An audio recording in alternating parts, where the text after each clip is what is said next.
Barrister Ali Zafar ने कुछ देर पहले मीडिया से गुफ्तगू की है और ये कहा है कि यह साबित हो गया कि उनके खिलाफ साजिश की गई, बल्ले का निशान लेने की। इलेक्शन कमीशन ने यह साजिश की।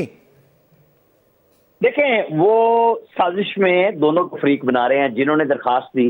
अब इलेक्शन कमीशन के पास अगर पीटीआई के हाजिर या साबिक मेंबर्स जाते हैं और ये मसला ही ना बनता अगर पहला इलेक्शन वो ठीक करा लेते। जब 2021 में कहा गया था कि आप इलेक्शन कराएं तो इन्होंने कहा नहीं, हमारे तो 5 साल बाद होते हैं। तो इनको बताया गया आइन में 4 साल लिखा हुआ है। फिर इन्होंने टाइम मांगा, 1 साल मिला, फिर टाइम पे टाइम लेते रहे और फिर आखिर में जो इलेक्शन कराए उसको इलेक्शन कमीशन में जिस तरह चैलेंज किया गया तो वो गलती निकल आई सामने। फिर जब दोबारा इलेक्शन कराए तो ये बात तो पीटीआई की क़यादत को पता थी कि जो लोग पहले इनके पीछे हैं वो अब भी आएंगे, तो उन्हें मौका नहीं दिया या उनको जिस तरह वो कहते हैं जी टाइम के बाद आए थे, उन्होंने फिर चैलेंज कर दिया। इलेक्शन कमीशन ने वो कोई इतने पॉइंट्स बनाए थे कि जी आपकी ये गलतियां हैं, जहां पे आप कहते हैं वेबसाइट पे ये चीज़ लिखी हुई है वो वेबसाइट पे नहीं है, हम चेक कर रहे हैं इस चीज़ को, जो फ्लॉज हैं। क्योंकि ये बात आती है बड़ी, पाकिस्तान में कोई वो नहीं है कि जी नून लीग कराए, पीपल्स पार्टी कराए, जेयूआई कराए तो किसी पे कोई इतराज़ नहीं होता। लेकिन इशू ये है कि उनका कोई मेंबर या जो भी मुतनाज़ा मेंबर हो वो कभी इलेक्शन कमीशन में तो दरखास्त लेके नहीं गया उनके खिलाफ। तो ये पहली दफ़ा हुआ था, इसलिए पहली दफ़ा में बड़ा अजीब लग रहा है कि जी बाकी पार्टियों को मौका मिलता है। अभी मौलाना फजलुर रहमान साहब ने भी इलेक्शन कराए, उनका कोई बंदा, हालांकि जो उनकी पार्टी से लोग निकले हैं, मौलाना शरानी वगैरह, उन्होंने अपनी नई पार्टी बनाई है, उनको निशान भी मिला हुआ है, तो वो अपने को पुराने मेंबर को भेज देते हैं उनके खिलाफ, तब भी ये इशू जेयूआई के गले पड़ जाता, तो कोई नहीं गया। बुनियादी इशू ये था। अब फिर हुआ कि जब ये बल्ला वापस कर दिया इलेक्शन कमीशन ने, इस सेंस में नोटिफिकेशन कर दिया कि आपके इलेक्शन दुरुस्त नहीं हुए, आपका चीफ इलेक्शन कमिश्नर गलत है, तो ये इस्लामाबाद की बजाय पेशावर हाई कोर्ट चले गए।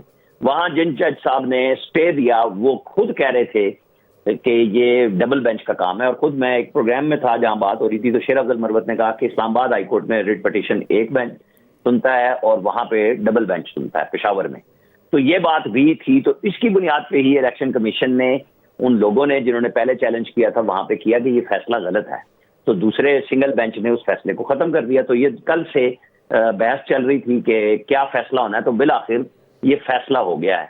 लेकिन अब इसके अंदर एक जो मुझे किसी ने बताई है पॉइंट, अभी इलेक्शन कमीशन ने अपना फैसला करना है, लेकिन अगर ये बात दुरुस्त हुई तो फिर ये पेशावर हाई कोर्ट की जुरिस्डिक्शन कहलाएगी। तो क्या बल्ला सिर्फ केपी के लिए बहाल होगा और बाकी तीनों सूबों में बल्ला नहीं बहाल होगा और इस्लामाबाद में बहाल नहीं होगा, तो क्या 4 हाई कोर्ट बाकी बनती हैं तो क्या उनमें फिर पीटीआई दोबारा जाएगी? वो बार बार प्रेशर तो डाल रहे हैं कि 15 मिनट में करेंगे वरना तौहीन अदालत लग जाएगी। इलेक्शन कमीशन को जब सिंगल बेंच ने फैसला किया था, आपको याद होगा, तो उन्होंने कहा था कि आप फौरन वेबसाइट पे चढ़ाएं। तो इलेक्शन कमीशन ने वेबसाइट पे नहीं चढ़ाया, बल्कि वेल थॉट ये थी उनकी कि जी चूंकि जब हमने लाहौर हाई कोर्ट के एक सिंगल बेंच जस्टिस अली बाकर नजफी साहब ने कहा था कि तमाम रिटर्निंग अफसर खत्म, तो हमने उसको कर दिया था खत्म और नोटिफिकेशन कर दिया था। तो सुप्रीम कोर्ट के जजेस ने उमर हमीद खान जो सेक्रेटरी इलेक्शन कमीशन है, जो आजकल बीमार भी हैं, उनको बुला के पूछा कि ये क्यों किया। तो उन्होंने कहा जी हमारी ये पास प्रैक्टिस है कि जब कोई रिस्पेक्टिव हाई कोर्ट फैसला करती है तो हम उसके ऊपर अमल करते हुए वो नोटिफिकेशन वापस ले लेते हैं जिसके खिलाफ ऑर्डर आया हुआ होता है।